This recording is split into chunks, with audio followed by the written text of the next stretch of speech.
The Hall of Fame, well, that's still a thing that's going on. Yes, that big topic of discussion in early No Nonsense episodes, I think. We were like, oh, this is going to be torture if they do this, annually every year, like just copying the American sports. And then they did it at the start, and then they just like every now and again they go, and Alex Ferguson's in there too. Yeah. And also Wenger and Ferguson, they were pretty good. Put them in there. Why are they not in first? How does it work? And when there's no, I don't know, maybe I'm wrong in this, but maybe there's no, maybe it is annually. Maybe this is they do every year. But it feels like they just come back and go, announcement, Alex Ferguson is in the Hall of Fame, as is Wenger. That's all for now. And then they'll come back in a little while and they go, Lee Cattermole is not in the Hall of Fame. That's all for now. Just like little, you won't believe who's not in the Hall of Fame.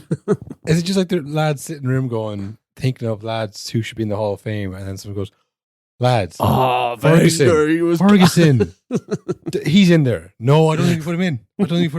Well, okay, we'll put Ferguson and Wenger together and make it look like how do we forget him, lads? Jesus, how do we forget? Put him in now. Put it out in a... Honestly, that is nonsense. Nonsense. All nonsense. They say many garbage things. You don't know what you're going to get. Melodrama upon melodrama. This is utterly shameful, disgraceful piece of nonsense. He was miles off it yesterday. You'll learn a lot more if you listen rather than talk all the time. No problem. Hello, everybody, and welcome to a No Nonsense podcast with Cathal and Will.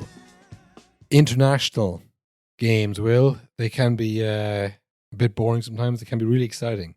Depends how good your team is. Yes. Turns out our team, pretty not bad. Pretty okay. A nice change. I mean, this is the Kenny project coming to fruition. These are the, and I don't mean that kind of like, jokingly. I mean, this is the team he's kind of built. This is the idea, yeah. With a few different faces like Evan Ferguson and Johnson and Smallbone. If you have a good performance, of course, we'll give you a go. But I mean, the core midfield was there, the back line was there. Yeah. But this is definitely the team he was building. And I think when we watched them beat Latvia barely with the last. Not a last minute winner, but it was towards the end winner. Yeah. It wasn't comfortable. Then also looking at our phones and saying, oh, it looks like the French have beaten the Dutch 4-0. Really easily. Just absolutely breezed by them. It was looking dicey to see if we could get a result against the French. Because we always do this. Like we always say, listen, to be fair, I think we've been taken down a peg or two when it comes to international football. Because for the most part, we're all bandwagoners. There's no, weekly games to watch. So people come back to Irish games and go, yeah, I remember Ireland, World Cup 2002. Yeah. Never forget it. I'm pretty sure we got to like the quarterfinals in 2012, if I'm not mistaken. That's what it felt like. So let's have a look at this group. France, we'll draw with them at home. We might lose in France, maybe. We should beat the Dutch at home, probably draw with them there. We'll beat Greece. We'll beat Gibraltar. And we'll probably finish second in the group, maybe even first. Yep. I don't think that happens anymore. I think, to be fair, people have been like, okay, we're fucked here against the French. Well, when the group came out, there was a collective like, oh, for fuck's sake. I was reminded, I was looking at some of the other groups. It's insane. Every single other group is genuinely like, Ireland will get out of that group. Listen, man, we have to play the other teams first. Let's not get ahead of ourselves, okay? We had a good performance against France. We all watched this. Yeah. A lot of people were surprised. I would like to say that I wasn't, and I recorded myself saying that, but I didn't get to put the episode out because it was really boring and bad. It was bad. A real sign of progress for the podcast, though, where we record a 40-minute episode and then while I edit it go, this is shite. Let's not put this out. Not the standard. But so I'm not going to sit here and say that I called it because, I didn't even really call it, but there's no proof of it, so I'm not going to sit here and say that. And to be honest, the way we lost Latvia wasn't encouraging. No, the way we beat Latvia wasn't encouraging because we went up 2 goals and conceded 2 goals. the same problem as always, just the tally was doubled. It was like almost a carbon copy of Armenia. We went up 2 goals, conceded like an outrageously long range goal. Yeah, exactly. And then we got the winners. Like, lads, that was Armenia though. That was, very poor. They're like country, 100 places behind us. Yeah. And Latvia similarly. So I was like, okay, well, how is this going to work out against France? How many goals are we going to go up and how many goals are we going to concede? But I think it's like Bournemouth, I guess. Bournemouth will lose to Wolves like 2-0 or 3-0, or maybe 2-1, whatever it is. They go play Liverpool, beat them 1-0. Yeah. Like, so does that mean that Bournemouth are better than Liverpool? So who's good? It's like, obviously, Bournemouth are going to play against Liverpool a lot differently than they will against, exactly. someone around their, end of the table. As Sean Dyche said, there's reality of this league. Some games you're going to lose, some games you might win, and you might get a draw. You go for those ones. You try and get a win for those ones. You try for a win against Liverpool, it's just not going to happen for you. I think, we were talking years ago now, I suppose, about Kenny Ball and like more expansive attacking football, but like, he's not an idiot. Like, he's not a fool. Yeah. He's not going to say, let's just listen, Colin, you are here and Camavinga is right there with you. You're one of the same. You both play the same position, lads. He won't be expecting you to go toe to toe and you're better than him. Like, he's not saying that to him. He's saying, keep it tight. No messing about. No passes in front of the box that they might intercept. Yeah, oh my God. Every game. We got to stop doing that. It's really killing us. It's a problem, man. It's a real problem that we keep conceding those long range shot from a suicide pass every single game. It's madness. From interception. And now, the finish was fucking insane. Like, they're all insane. They're all insane. All the finishes are always good, okay? They're always. But you have to block them. You have to get in front of them. They're all professional footballers, man. Yeah. Don't let them kick it from there. Don't give them a free shot on the edge of the box. And look, at this point now, it was the last game. This is 9 goals since 2021. Yeah. I was like, okay, well, it's a freak statistic, okay? We can't account for these. And then here we go again. 10 now. Now it's gone from 39% to 42% of goals conceded are long range outside the box. Teams are going to be looking for it now. They'll say, these lads, they make mistakes on the edge of their box, and you can just rifle it at them. Rifle it in the goal. Like, did you hear Tony O'Donoghue asking Kenny afterwards? Pressing Kenny on it, yeah. We'll play the clip. Weird reply. And it's just what we've talked about before, the amount of goals that you concede from outside the box. And is it just a fluke? Is it a fluke to what? That we concede so many goals from outside the area? So many goals. Like, we've obviously scored. That's 10 out of 24, I think, since 2021. 10 what? 10 goals from outside the box. Yeah, well, listen, that's gone back a couple of years, but I think that was on the edge of the box here, talking about. It was a great goal from Pavard, and there was Gavin had no chance. There's nothing you can do. Obviously, a very uncomfortable interview, that. Yes. Oh, because he's just like, what is the long shots for against us? Oh, yeah. Well, that's since what 2021. That's. That's all he said. He just like repeated the question answer to the problem slowly in pieces. It was like that. Yeah. Well, I mean, if that's all you're going to say, then that's all I can say, I guess. Like, but Kenny, you haven't said anything. Haven't I? Yeah.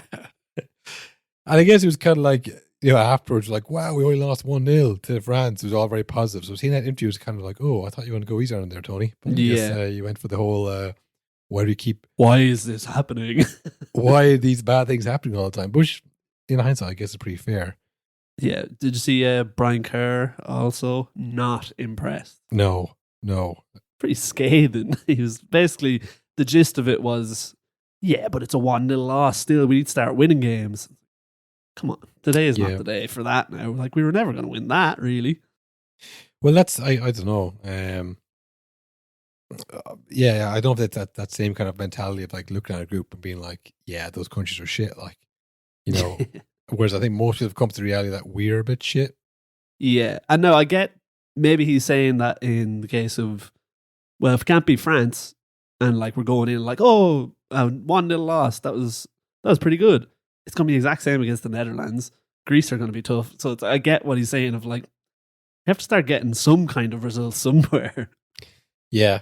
Yeah, but look, we've talked about this before. That like you think of that 2016 team, like they're only now kind of coming out. Like that team did get to Euros, and yeah, we played some of the worst football ever. It was so dire, absolutely putrid. Yeah. And everyone was just crying for West Hewland to please play West Hewland for a half. You know, he might do something. It was all big lads who could defend, who could run, and it was whatever. But like there was still quality in that team, likes of Brady, McLean when he was younger.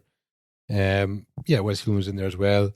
You had the younger Seamus Coleman. Like, it was a good team. And you see, there's a few of them now left, Coleman and McLean, who are at the end of their career. Like, we have had to transition out of that team. Where people think, like, oh, well, that wasn't any good. It's like, well, in the scheme of the last 20 years, that was actually one of our better teams. So, like, this is a new team coming in, and a lot younger players, and different style, all this kind of thing. So, I mean, it's, you're just not going to turn it around quickly. And there isn't, 38 games to play. There isn't players you can bring in. So it's always going to be slower. We're always looking at judging it by like a club team, like how long should take a club team to get back to winning ways or to get back competitive. Like, it's such a slower process, for an international team. And because it takes years of youth development, basically. That's the only way you're going to do it. So, I mean, I don't know. I think it's frustrating because we didn't win. And it was obviously, I think it was like the 32nd minute before we got into their half or something like that. Yeah. So it was part of the bus stuff. But we were never going to play the same way we did against Latvia, against France. No, and we weren't lumping it either. It wasn't just like we're getting it and hitting it and hang on for dear life. Like, they were trying to play out from the back and things like that. It wasn't working, but they were trying it. Yeah. And like, I think Evan Ferguson spent most of the game near like the halfway line or dropping back. Like, I just want to touch the ball, lads. Yeah. Because obviously it was so hard to get it all the way up to him when you're like trying to play it out from the back. Yeah. Whereas we used to just lump it straight up. He'd probably get a head on it. Yeah, well, that was a bit frustrating that they took him off when we did start to lump it in, because he's a big lad who gets headers. What was the plan then? Like, now maybe I could see like he's so young and like as well as he's done under the spotlight, maybe you don't want to be like pin all the hopes on him. He's 18. Well, against France, I suppose, but at the same stage, it's like, you brought Adam Ida, and it was like, what's the difference? I get it. Like, he's kind of like he's fresh legs. Like and he was good when he came on. I'm not saying everybody wasn't good when he came on, but it's just like, if we're going to get a goal. Let's call it a spade. We are pinning our hopes on him, okay? It's too late for that now. We've already done that, okay? We can't go back at it now. We need a goal. And when we start lumping up long, it's like the guy who we've seen score headers recently. The tap-in. Versus the guy the Haaland who guy. scored, headers once upon a time for Norwich. Yeah. Not like once upon a time, but like, not recently. I mean, I just felt like... It was weird. Weird move. But no, the game itself... It's tough to judge though, because like it felt encouraging because obviously it was so close, nearly scored at the end apart from a wonder save. But it wasn't that long we played really well against Portugal as well. Like, we were always good in those games. Yeah. It's like I said, the Latvias, the Armenians. Now, we used to draw those 0-0. Now we're winning them 3-2. We're drawing 2-2. Yeah. So it's definitely an improvement. But it's so hard to judge, like, what are we good or not? No, I think we're probably as good as Greece, maybe. I think, if we were to lose to Greece in Greece, I wouldn't be surprised. I would be like, this is awful. Yes. Now look, it would all depend on the performance. Like, you can tell sometimes when things are like, they have no idea what they're doing here. I've never got the sense. Oh yeah, we're not floundering, right? No, there's not, like, you can tell sometimes with Irish teams, like, there's no tactic here at all. Like, he got that ball in space and that was recovered in training. Usually I just lump it long and now I don't know what to do. Like, yeah, we make mistakes obviously under Kenny, but I've never got the sense that, like, they have not prepared for the situation. We're like, there's, we were trying to play out from the back. We were trying to play it down at Benny's wing when he was doing well, which was like good game management, because it was like, okay, well, this is obviously something that's working, so let's exploit that wing, rather than like, well, that wasn't part of the plan. We're going to kick it along to Ferguson. Like, so and then, at the end, it was like, okay, let's get in the box, nothing to lose here. We may as well lose by 2 or 3-0 than 1-0. I know there's goal difference might come into it, but like, I do look. We're not going to get fucking Pep Guardiola or like Mourinho to come in here and manage the team. People are like, Kane's not the right man for the job. It's like, let's just fucking go the Solskjaer route or the Arteta route. Let's go with the fucking guy who probably wouldn't get another job and give him this one. But like, he knows the team probably better than I do, because he was was it the under-23s coach? Under-21, yeah. And he under-21 coach, and he like managed in the League of Ireland. Like he knows a lot of the players really well, way more than like if you just got a foreign coach of the month in. Yeah. That's like, that guy's free, get him in. He's not gonna have a clue who fucking Will Smallbone is. You know what I mean? No, this is the problem with Trapattoni. You know, I know we're going back now. That I'll tell you what Trapattoni's problem was, right? But no, that like when we talk about it sometimes in the Premier League as well. It's like, you know, what is the manager's job? Is it to manage the players you have? Is it to create a style of play? I think with, you know, it depends who you get in. If you're going to get, say, like I said, Mourinho into a team, you're buying Mourinho football. You're getting him in because we want you to bring what you bring here. Whereas if you're, say, De Zerbi from Brighton, it's like, listen, you're coming in after our manager's been bought from us. Here's the players that you have. Make something work with this. You know, we're not buying in you because of all the things you've done before. It's like, this is, you know, a chance for you to manage the players you have. I think, like when Trapattoni came in his mind, he was on that level. And like, listen, he obviously managed Juve and Bayern and all that team. So he was thinking, I'm coming in and they want me to bring my style of football to this team. Not that to manage the players or discover players or develop people. They're bringing me in here to win. Whereas I think for Stephen Kenny, he had his own idea of how he wanted to play and how he wanted to see the national team play. But he is also aware that, like, right, who do I have? What can I do with these players? And that's why when Ferguson obviously was making waves in the Premier League, he wasn't like, not really part of the whole thing I've been doing. He wasn't there in Portugal. He is not one of us, not one of our guys, you know. He was like, fuck, bring him in. That could work. I can use him. I'm sure Kenny worked with him at Bowes at some stage. Like, he's like, fuck, I remember him. Well, he was playing when he was 14. if he worked with him or not, I think he's willing to look at someone like a Smallbone or Johnson and say, yeah, that would add to the team. Not like, oh, not my style, not my tempo there. Yeah, and he does feel like the type who, I feel like he'd be happy if he set up a really good team, even for the next manager. And like for Ireland to do really well, I think that'd be like a real accomplishment for him. Yeah, you know what I mean? Of course. Especially coming from under 21s, he beds in all those players, now they're flying it, and then you pass it on. That'd be a huge accomplishment for him. Yeah, and again, you only get that if it's your own country. Like, you wouldn't care to come in and get abused for 2 years and never achieve anything in another country and then leave and go, what the fuck's the point of that, you know? That was stressful. And then when you leave, I don't care how that team does anymore. Fuck them, you know? But when it's your own country, you know, I think he does, you know, have his heart in the right place, I guess. But just work with those injuries, Kenny. That was tough to watch. Yeah, poor. Yeah. But that is where he doesn't really have the experience. Yeah. He hasn't had the big club management like. He doesn't do the Frank Lampard interview style of serious point, jokey point, but no, serious point. And then you move it on. I mean, that worked for him right up to the end, you know. I mean, he did kind of crack under pressure a little bit. That kind of media train doesn't have, you know. But I mean, yeah, I don't know. It is just, I mean, we talked about everything there, I guess. I mean, Ogbene was the man of the match, the Irish player of the night, man of the match. Unfortunately for Camavinga, he doesn't have any Irish grandparents, so he didn't qualify for that award. Or Griezmann, I guess. But the Irish player man of the match, Ogbene. Great game by him. He put Hernandez under all types of pressure, Will. Yeah, it's nice to see, like, obviously all the talks about Ferguson, but in both those games, Smallbone was man of the match, then Ogbene. Like, it's nice to see them popping up all over the place. Like, there's promising everywhere you look in the team. Yeah. For a very nice change. It used to never be the case. Is who scored? He's the man of the match. He managed to do it. Well, we didn't used to score.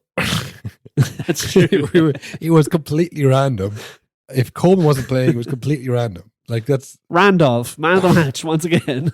Like, you know, I'd say Coleman has maybe 7 or 8 of those man of the matches because, like, well, he's the only one who tried out there. You know. Yeah, it was mad to see it. I'd say Theo Hernandez got some shock. Because when he was out there, he was definitely thinking, right, I haven't heard of any of these boys. So there's no way there's anybody out there who's going to give me any hassle. He's going to be as strong as me or as fast as me. And lo and behold, here comes this this guy who's as fast and as strong as you. And like, we kept playing on that wing. And I think, like, I was thinking of it, when was the last time I saw Hernandez play? Obviously the World Cup was was the last time I saw him play, but last time I saw him play against someone who's like, oh, he's their good player. Do you know what that was? Morocco. And he's American Ziyech. Now everyone knows what Ziyech, Chelsea, Ajax. I know that name. You know what happened in that game? The Tio gets subbed. He scored in the first 5 minutes. Oh, the opposite. He was up for that game. He was like, Yeah, right, yeah. Ziyech is a huge problem. He's a really good player. I think he's fast. Footballers can be kind of deceivingly fast sometimes. You know, Yeah. it's like he's not very fast. I can see his like his stats in the preseason go. The fastest player on the team is the goalie. It's like, oh, what? But you know, all that aside, whatever his physical attributes are, physical statistics, like he's a really good player. And Hernandez like, Yeah. right, I don't want to be the guy who fucking gets knocked out because my guy scored and destroyed me. Yeah. Whereas like Benny, he wasn't thinking that at all. You know, he was thinking, I'm gonna do the Kyle Walker school defending here. If I make a mistake, I'll just run back behind him Yeah, and push him off. Yeah. There's no way. I play for a bigger team. I must be much better. And I'm not saying that Hernandez was like not even No. thinking about the game, but it's just that like that half a second in your head, or at the first yard in your head, or like being up for the game. I don't think he was worried about it. Yeah. Like the next game, if it's the same lineup, if like Benny's playing him again, Fuck. there's no way he'll have as good a game. He's like, this guy done me the last time. Lockdown. But it was just like he wasn't fully tuned in. So like when like Benny went to run, he couldn't get back ahead of him. He tried to get tight to him and push him off. Benny was holding him and pushed him off as well. He was getting freeze and all the whole. Yeah. You know, I was like, oh shit, this is not going to work out very good for me here. Yeah. But yeah, that's the same where like, you know, players come into the Premier League in January and then they have an unbelievable half season. And the next season, people figure them out. They go, okay, yeah. I know his thing. You have to something else. So I mean, that's the beauty of international football sometimes, that you can catch a team on the hop because they don't know who you are. Yeah. And as well, like if you're like Ireland playing France in the Aviva, I'm sure you saw the clips of like Evan Ferguson before the match and during the national anthem, that where they were like so pumped up, like we're about to play fucking France in Dublin. Yeah. Whereas France are just like, this is one of the easier games in the group, lads. Yeah. Let's not get too worked up here. Of course, Ogbene is going to run his fucking heart out all game. Yeah. So yeah, it's the mixture of not really knowing them and also you're up against them probably in the most motivated he's ever been.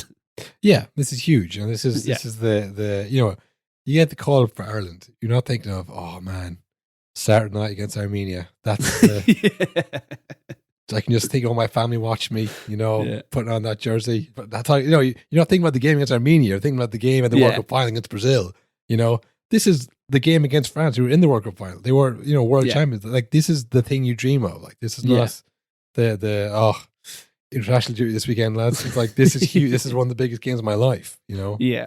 Like, who's he play for? Is it Charlton he plays for, or Preston? I'll look that up. Something like that. But, like, it's not like he's playing, you know, the likes of Theo Hernandez every week. No, it's like, it's very, very rare he's going to ever get to play against Mbappe.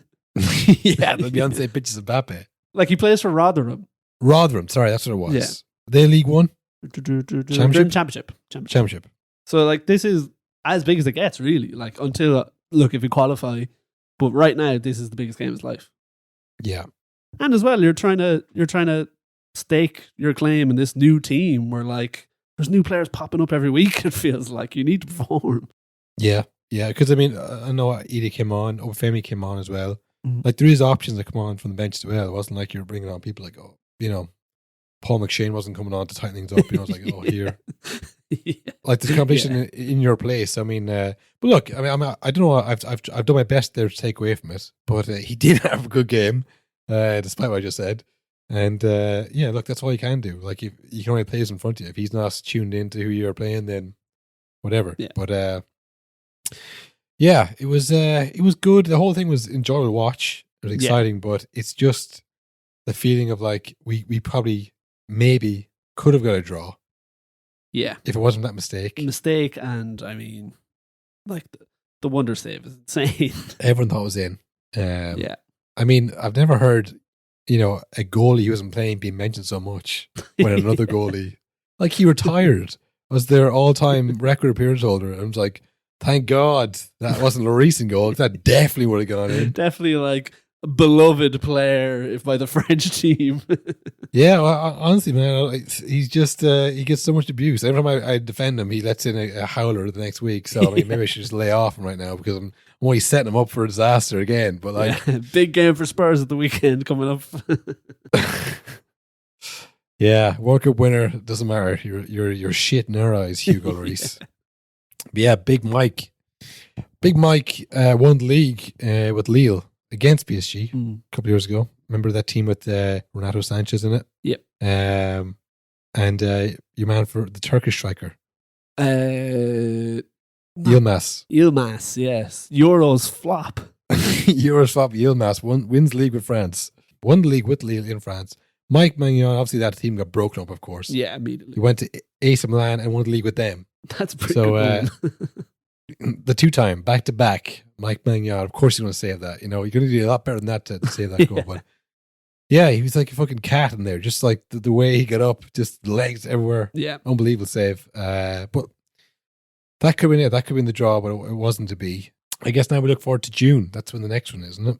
I think so, yeah. That sounds about right. This is definitely the last one of the season, anyway. We play Greece. Those bastards. Big derby for the No Nonsense podcast, our enemies. The No Nonsense derby, Greece. That'll be in 40-degree heat in the summer in Athens. That's not good. That will be fucking tough for everyone. Yeah. Believe you me. But yeah, that could be it. I just want to flag it now. I don't want people to say they were lazy, they were lethargic out there, you know. Remember the heat. It's going to be so hot. It'll probably have been raining in Ireland the week before. Yeah. No, I think that's going to be a tough one, Greece. I mean, that's an away game, obviously. And for them as well, they're looking at the group the exact same way. Yeah. They're thinking, all right, France obviously better than us. The Dutch are probably better than us. If they have a full strength team, as long as not another, food poisoning incident going around, they should beat us. But, we have to try and get a draw against them. But whatever about that, we have to beat Ireland. Yeah. That's what they're thinking. And we're thinking the same thing. We have to beat Greece. We have to beat Gibraltar. Yeah. So yeah, that's the one in June is a huge game. I mean, I'm looking forward to the Gibraltar game as well, because remember the last time we played them, was it 0-0 against like the worst team in the world, one of the worst teams in the world? They're on an airport. Surely to God, we can hammer a team for once. Yeah.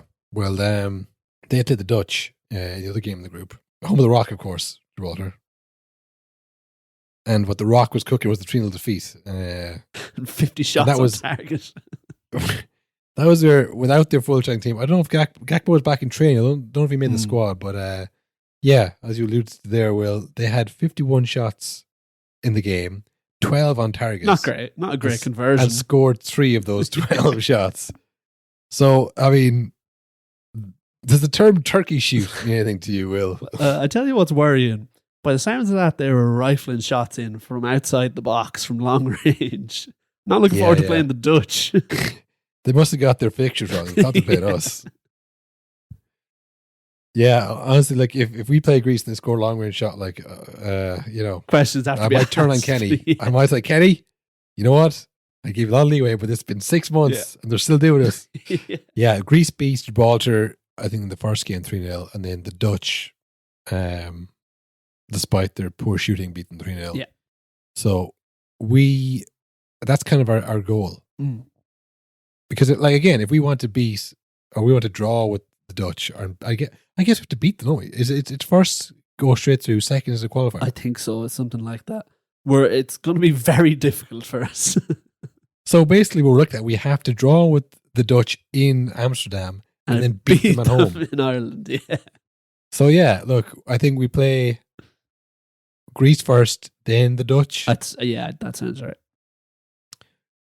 I was looking at the fixtures because we play the Dutch in Amsterdam in September, I think, and then in Dublin in November or something like that, or maybe vice versa.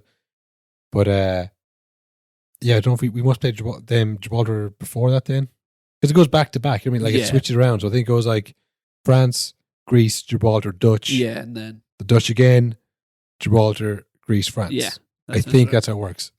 So they'll be the last game. So going into that game, we'll hopefully have beaten Greece and Gibraltar to have a chance in the group. Then we have to beat and draw with Netherlands back to back. Yeah, no problem. That's the situation the group lies in now. That's what's all shaking out, it's folks. like one game in, and it's so hard already. Well, this thing in a group like this, like any game you lose, like you're back up done, against yeah. it. Like, especially when you're already saying, okay, look, the France are obviously going to beat us in both games. We have to now beat everybody else in every game. It's always going to be tough. Like, it's realistic that we could go to Gibraltar and get a draw. Oh yeah, You know, and then it's all over. I could see it. I wonder if that happens and say that knocks us out. I wonder would that kickstart the whole media train for this Kenny guy's a fraud. Yeah. We always say this whenever we're talking Ireland episodes. We're always only like 2 defeats away from utter chaos. Oh yeah. Yeah, it is because the expectation is like World Cup It's insane. or nothing. Yeah. You know?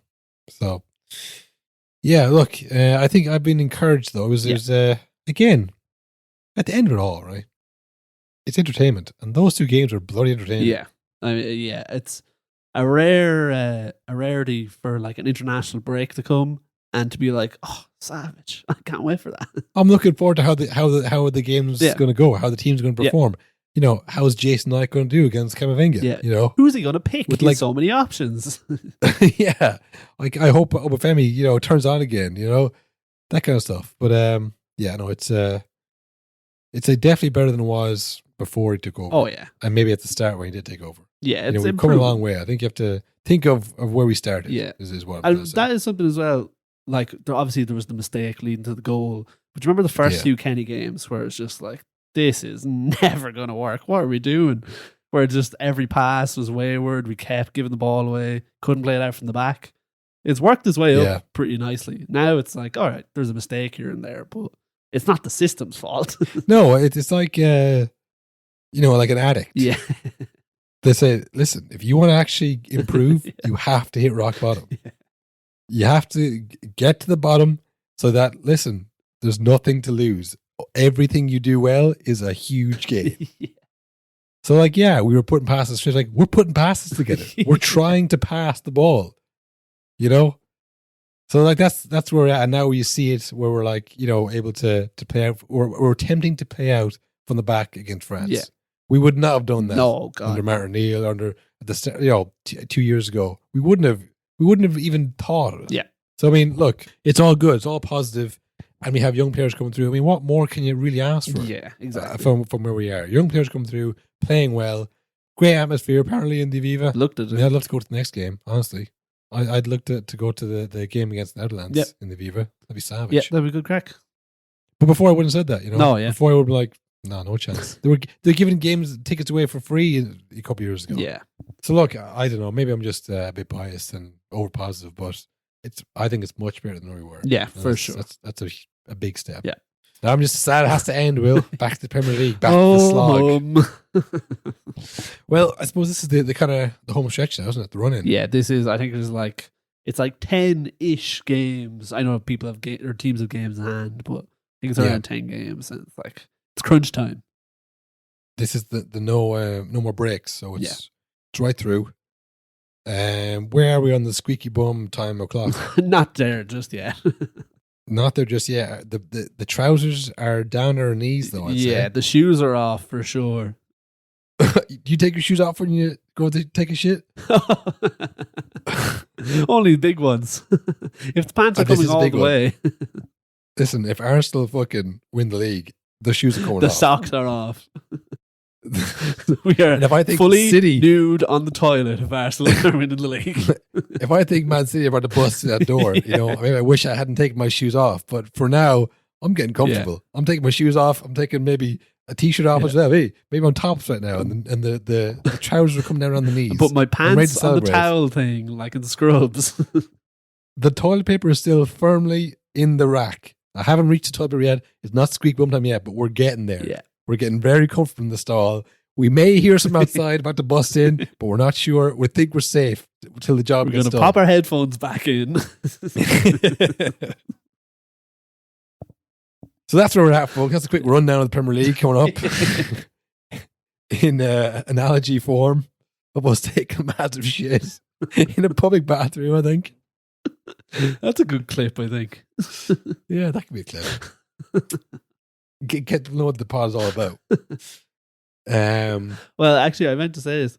I was looking for Yeah. something. I was looking for like an audio bed or something a week or two ago. And I was listening to, skimming through episodes from the start of this season. It is insane in like the first 5 or 6 episodes at the start of the season how much we're like actively joking about Arsenal winning the league and how quickly it like is it really because they won their first game. Literally the synopsis in the first episode of this season is it's like Arsenal start their title charge according to Cahill. Yeah, we've been calling it since day one. But it's funny because even like the synopsis is the tone about Arsenal's title charge gets more and more serious as the episodes go on. Yeah, I mean it's definitely getting realistic. It does feel, and it's so funny to think of like the comparisons between Leicester. When you think of like the size of Leicester and like the financial little ability Arsenal that they have, little old Arsenal. You know, it's like people are beginning to believe that this multi-million, I don't know what currency they rake it in, but they make a lot of money every year. You know, they might just win the competition they're in every year. You know, yeah, one of the most supported teams in the world. They might just do it. Yeah. But I think, you know, that is partly because of Arsenal's recent history, but also because of just the strength of City as well. It's like, it's so unrealistic. It'd be the same for Man United. Oh, yeah. People be like, listen, I know I'm going to ahead of myself, but I think they might have a chance. It's like, well, shouldn't they have a chance? In theory, yes. Yeah. Any other decade, yes. But in actuality, yeah, no. Yeah, the money doesn't really matter to anybody else.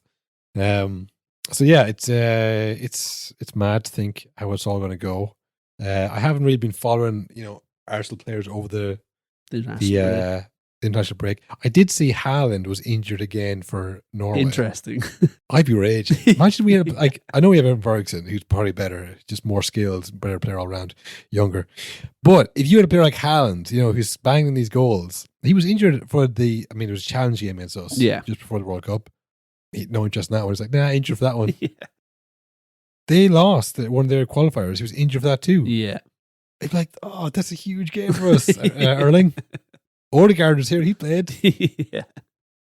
Now look, he could be genuinely injured, but something tells me he'll be back for his next game. Yeah, exactly. I mean, you have like when he's on track for the whatever it is, 80 goal season in the league or whatever. I'm sure he has an eye towards that, and I'm sure Pep is in his ear like, we really need you in the next 10 games. I heard on the podcast the pants are off. They're at their knees, Erling. They pant at their knees. I need you to bust in that door, bust in that cubicle. Yeah, I don't know. It'd be interesting to see. But I mean, if Haaland was to be injured now or be rushed back, I mean, that'd be disastrous for Pep this season. Because I mean, the big one they're looking at more so than the league, I think. Not that they can't win the league, or it's not very realistic that they will win the league. But the Champions League is really shaping up. Like PSG are out, Bayern don't have Lewandowski. Yeah, you know, Napoli are the dark horses, but like, you know, we have more experience than them. I think City and Pep, this is the year. But you can never trust them. I think they're playing Bayern, aren't they? Yes, I think so. I mean, Bayern with a newly signed Tuchel coming in, who has had Pep's number in the Champions League in the past. Yeah, just by playing the team he knows. Yeah, well, this is it. This is why I think that this injury to Haaland is like, okay, right, the guy who's been ripping it up in the Champions League, you know, he's I don't know when the next Champions League game is, but I mean, I think Pep and everybody would probably feel that if he got over Bayern, that's one hand on the trophy. Yeah, judged by who's left on it, like, I mean, that would be huge for them. And I mean, like, I know they lost the final to Chelsea. Yeah, but that was the first time they were in the final. Like, they get closer every year, and then they have a incredible humiliating exit. But they are getting closer every year. Eventually, it's going to work. Yeah, no, I think this is probably, if you'd ask Pep secretly, not publicly, but secretly, you know, would you ask him publicly? He said it earlier on. Remember, he said, "Don't care about the league. Don't care about Carmichael." That was just Pep being throwing a strop, being like, "Well, this is stupid." So that's what he was doing. weird behavior from Arteta to care about the league. You know, I mean, get over yourself. It's a sport. You know, there's people dying in the world. You know, weird behavior, man. I don't care about the league. And then when they won a couple games, like, we're back in it, boys. You ban that whole thing. He's doing the classic fucking Twitter thing of caring so much, and then when you get proven wrong, say that's dumb. Why? That's weird, man. Weird that you care about football. Stupid thing, isn't it? So yeah, I don't buy Pep's fucking actual what he says in public at all. But I think asking in private to win the Champions League after 11-year hiatus from winning it. The whole knock is never to win it without Messi. You can't do it Messi. Without Messi. Messi won the Champions League, not you. Which also, that's like an insane criticism to give anyone. Well, yeah. He still did it. Well, Roy Keane always say that managers get too much credit and too much to blame, you know? Yeah. So it's like, if you win it, it's like, oh, he's a masterclass, he's a genius. Like, you know, he was the players who you know, carried out his genius, I guess. But then if you lose and, you know, the players don't play well, it's like the manager fucked that one big time, didn't he? You know, that was a real fuck up by the manager. So I guess it comes to the territory. When you win, he's genius. He's the greatest manager of all time. Better than Ferguson, better than everybody. And then when you don't win, it's like, he's past it. Yeah. The game has passed him by. Washed manager, ball fraud, all that kind of stuff, you know? Yeah. What do we have any big games coming this week, Will? Tell you now. I think we have Liverpool City for one. That's the early kickoff, if you can believe that, Will. What a waste. Yeah, we've got City Liverpool on Saturday. Mm-hmm. We've got Brighton Brentford, which any other season, not a big game. This season feels big. Yeah. It's a real battle for Europe. And from two teams who are like very equally matched, I think. Arsenal play Leeds. Everton play Tottenham. Yeah. United Newcastle, which is a battle for top four. Yeah. That's this weekend. And then there's more games on Tuesday. It's going to be one of those weeks. Oh, it just runs. And we will cover the big stories. Yeah. Well, Man City play Liverpool on Saturday. And then on Tuesday, Liverpool play Chelsea. What? Yeah. Jesus. So a big few days for Liverpool. I hope Corey Gakpo's got over that food poisoning. He's got a big week ahead of him. Well, just on Tottenham, Will, one person who won't be back this week for Tottenham is Antonio Conte. One of the weirdest ends to a managerial reign in the Premier League I think I've ever seen. Yeah. From the start with, you know, just calling the owner's bluff, being like, you know, we need huge investment. This has got to be this, and this, getting it all. And then like putting the players through hell in the preseason. Yeah. And them still being like, runs. we're still up for we want to be here for you. I was like, oh fucking hell. And then the surgery he had, and he goes away and they start winning games. He comes back, they start losing games. He goes away again, they win again, then he comes back. And it's like, these players are brutal. They've got no responsibility. They don't know the meaning. Charleston shit. You got the players coming out, and like it runs and runs. It's like it was so obvious for like the last month and a half. This guy's the problem. The guy there, when he comes back, they lose. They're all like he just sucks the life out of this place. Yeah, to the point where he was like just like saying memes to try and get sacked. Tottenham, the history of Tottenham, lads, it's Tottenham, Butlers, Levy's bald. What else can I say? Yeah, Levy's the owner, he's shit. You know, he can't. He 20 years, no trophy, no trophies, just all the hits, just laying all the hits to them. Just so prolonged. And you know what's funny? I did see Heung-min Son put out a statement, or maybe he was interviewed and he was asked about like his thoughts about Conte leaving. Yeah, and he said like a big thing about like, oh, I feel like I wasn't at my best and I let the manager down and I wish I could have done more. It's like, look, I get that. Oh, Conte, also, my Conte. Literally. Conte is insane. How are you not seeing this? Oh, God. It was the same when Jose left, though. Apparently Harry Kane like couldn't believe when Mourinho was sacked. He really liked him, even though that was a disaster as well. Yeah. So it feels like the upper echelon of players, like they always get on well with the manager. They perform for the manager. And then like the lower echelon let him down. Like, oh, for fuck's sake, another one, boys. He was actually good if we listened to him. I think Roy Keane had that same thing where he just couldn't abide bad players. Yeah. Just like he couldn't stand the sight of them. If you weren't good enough, it's like, God, I don't, why are you here? Why are you still fucking here? You're not good enough to be on this team. And the teams he managed, more often than not, they were all bad players. So he fell out with everybody. So I think like high performing, football people like that, they look at players who are bad and they think you're dragging me down, and they they might even want to, but they just alienate those people just by their body language. Like, I fucking know. Well, man, welcome to training. Fucking, you're ruining this team, Danny Rose. It's like, what was that, boss? Nothing. Cheers, Gaffer. Harry Kane, how are you, man? Man, you're handsome. God, you're taller than you are looking TV. You know that? Beautiful, man. I think that's how it goes. It's not even intentional. Just like I want to win so badly, and it's your fault we're not winning because you're not good enough. Emerson. Yeah, Matt Doherty. Yeah. Brian Gill. Hit the weights, Brian Gill. Get your bench up. It went from bad to worse for Spurs this week as well, if you could believe that. Paratici also, FIFA extended his ban globally. Mr. Worldwide. Which is a real extension from being like, okay, just Italy to, no, the whole planet. You're not allowed to do your job anymore. Yeah. But like, do you have to pay him when you sack him? How does that work? Well, I don't think you do if you get disbarred as a solicitor. That must be in breach of your contract. Surely, if you get like, I don't know. I haven't seen his contract, obviously. But I mean... But the timing is insane of the man who hires and fires the managers has been fired. Yeah. Well, that's the... If he's still in the books at Tottenham, which I doubt he is, he'd be the same for like, a player. If they got in enough trouble with the law, there's probably a clause in the contract that goes, we can, if breach of whatever. If you bring the club into disrepute, or if if you unable to do your job because of legal reasons like being in jail, the contract is terminated. And I'm sure it covers the same thing in Paratici, because it's like, well, you can't do your job because of you've broken the rules, so therefore, we're no longer liable to pay you for the job you can't do.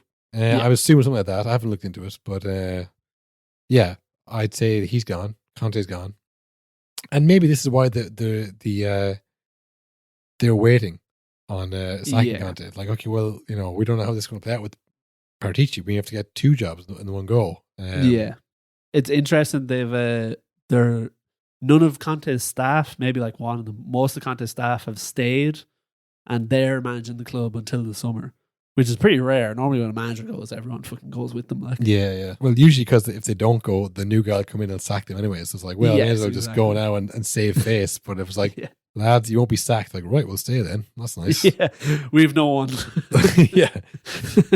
I think a lot of it is that. It's like, if I stay, I look like a little rat, and also I'll be sacked anyways by the new guy coming in. He wants to bring in his people. But at least if I go, I'll still, Conte will still bring me to the next place. But now they're like, well, fuck it, man. I'm not working with him ever again. Let's hang around. Maybe this is a good way to maybe it's time we did part ways. Yeah. The problem for now for Spurs is who they're going to get in. They've already missed Roy Hodgson. He's gone. He said this looks. You got to be quick to get the best managers, Will. Yeah. He's gone. Tuchel's gone, which I think everyone's like, oh, well, they'll take the old Chelsea boss. That's what they always do.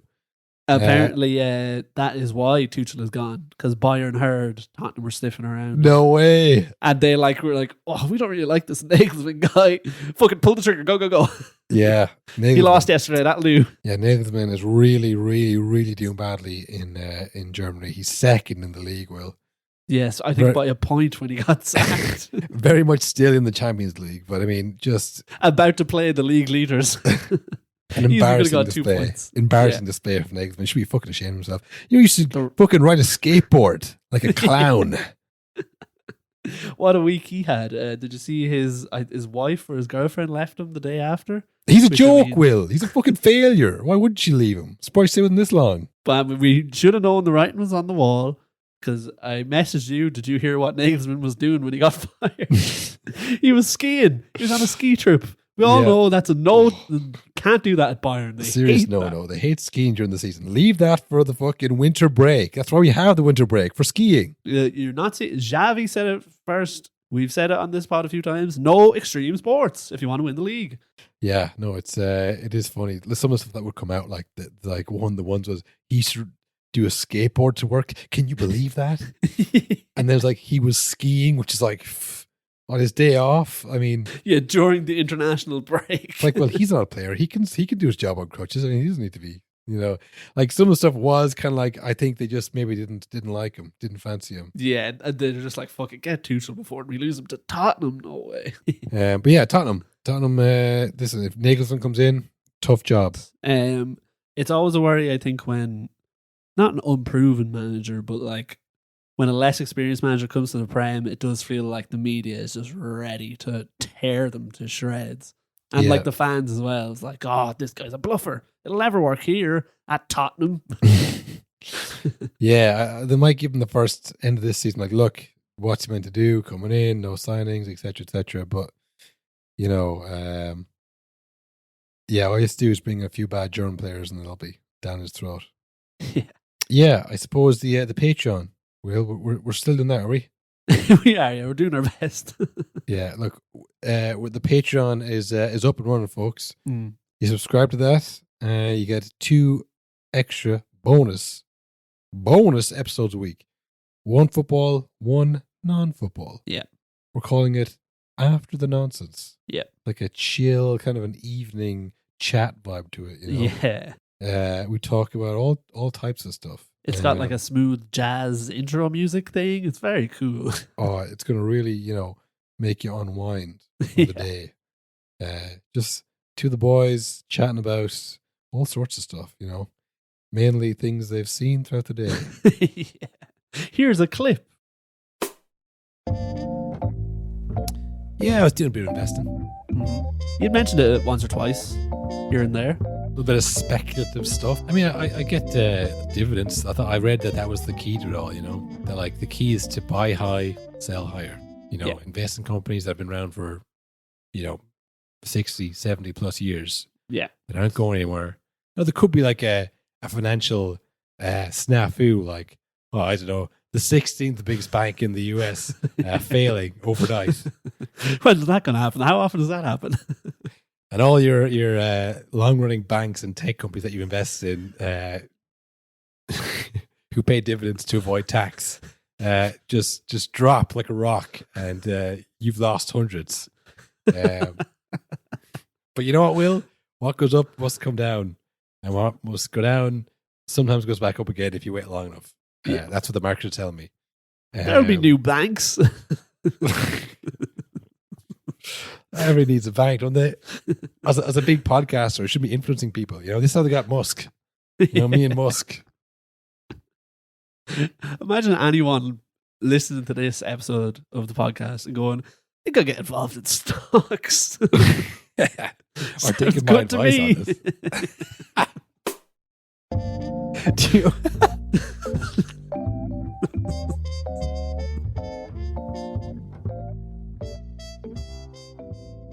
Damn, I wish I was there right now, Will. Oh, me too. Hey, we will be in a few seconds. That's right, folks. We record right after the next one, so it's really high energy. That's why it's so chill, because we're tired. Yeah, it's very chill because we've used a lot of energy in the main pod, so it's literally us relaxing after work. It's like getting a couple of beers with your boys after work and just chilling, shooting the shit. That's what they call the vibe.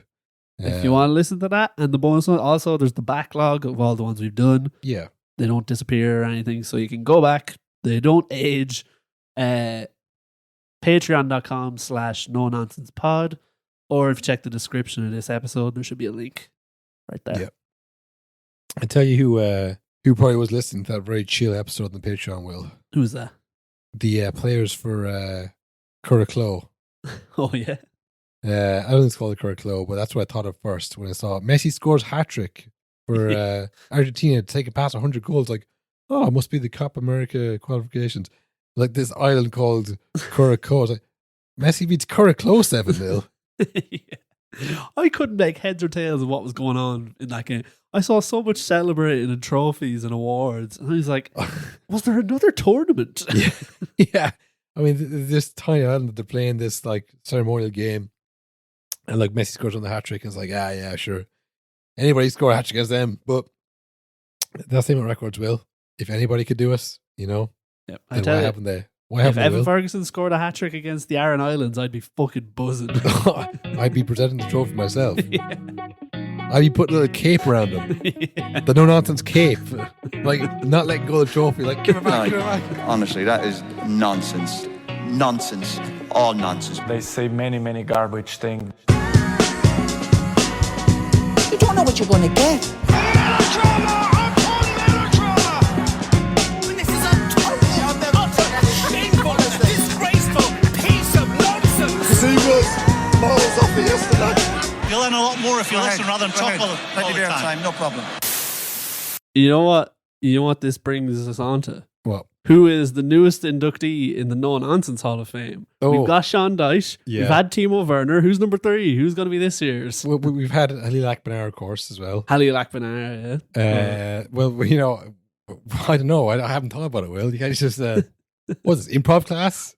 You just spring things on like that. What is it, comedy We'll have a podcast? look-see. Who's been a big player this year for the Nonsense podcast? There's no consistency. Timo Werner was terrible. Halil Akbanar was pretty okay. Sean Dyche was just someone we knew from before the podcast. There's no criteria at all. It's just random people who we talk about. Again, this is something I railed against, I'm pretty Yeah, sure. that's true. I forgot about that.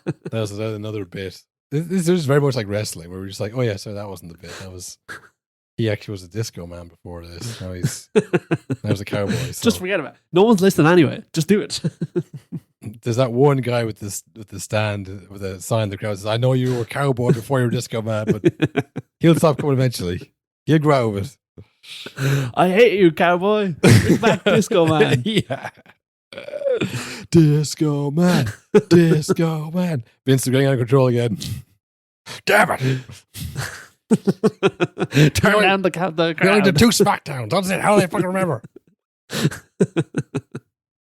That's a good bit, probably just for us. That'll never make. You can chop that together any way you want, you know.